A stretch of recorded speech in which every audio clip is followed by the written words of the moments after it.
1981 সালের 2রা এপ্রিল প্রথমবারের মতো বাংলাদেশ থেকে ইতালিতে সরাসরি ফ্লাইট পরিচালনা শুরু করে বিমান বাংলাদেশ এয়ারলাইন্স।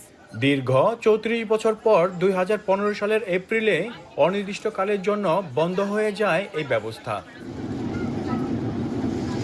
তবে 2024 সালে ফের চালু হয় রোম টু ঢাকা সরাসরি ফ্লাইট।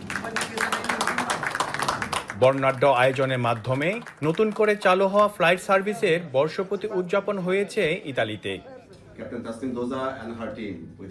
রোম ঢাকা ফ্লাইটের বর্ষপূর্তিতে এই রুটে ফ্লাইটের সংখ্যা বৃদ্ধির আশা করছেন বিমান বাংলাদেশের কর্মকর্তারা। পাশাপাশি হাতছানি দিচ্ছে রোমের পরে মিলান থেকেও ফ্লাইট চালুর সম্ভাবনা। আমরা বর্তমানে 3টা অপারেশনে আছি, Rome Dhaka Rome operation Dreamliner দিয়ে। ইন ফিউচারে আমরা দেখেছেন যে আপনাদের প্রবাসীদের যে অনুপ্রেরণা, আমাদেরকে সাপোর্ট, সেক্ষেত্রে আমরা 2টো জায়গায় 3টে করেছি। ইউরোপের 8টি দেশের 11টি বিমানবন্দর থেকে রোম হয়ে ঢাকায় যাতায়াত বাড়ছে। পাশাপাশি ইতালির 12টি শহর থেকে কানেক্টিং ফ্লাইটের মাধ্যমেও এই রুটে দেখা মিলছে উল্লেখযোগ্য যাত্রী। কানেক্টিং ফ্লাইটের সুবিধা কাজে লাগাতে পারলে বিমানের লাভবান হবার সম্ভাবনা রয়েছে বলে দাবি রাষ্ট্রদূতের।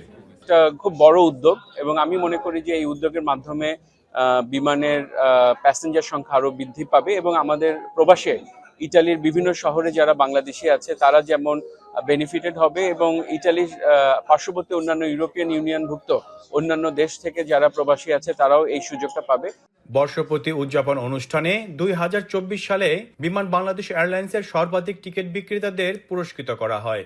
বিমান আগে থেকে অনেক উন্নতভাবে নতুন নিয়মে আসতেছে এবং সুন্দরভাবে চলতেছে। এই কৃতিত্ব শুধুমাত্র আমাদের নিজেদের একা না, আমাদের সমস্ত গ্রাহক এজেন্ট ও সবাইদের সমন্বয়ে আমরা এই এতটুকু অর্জন করেছি। গ্রাহকদের আস্থা এবং ভালোবাসা না থাকলে হয়তো আমরা এত দূরে আসতে পারতাম না।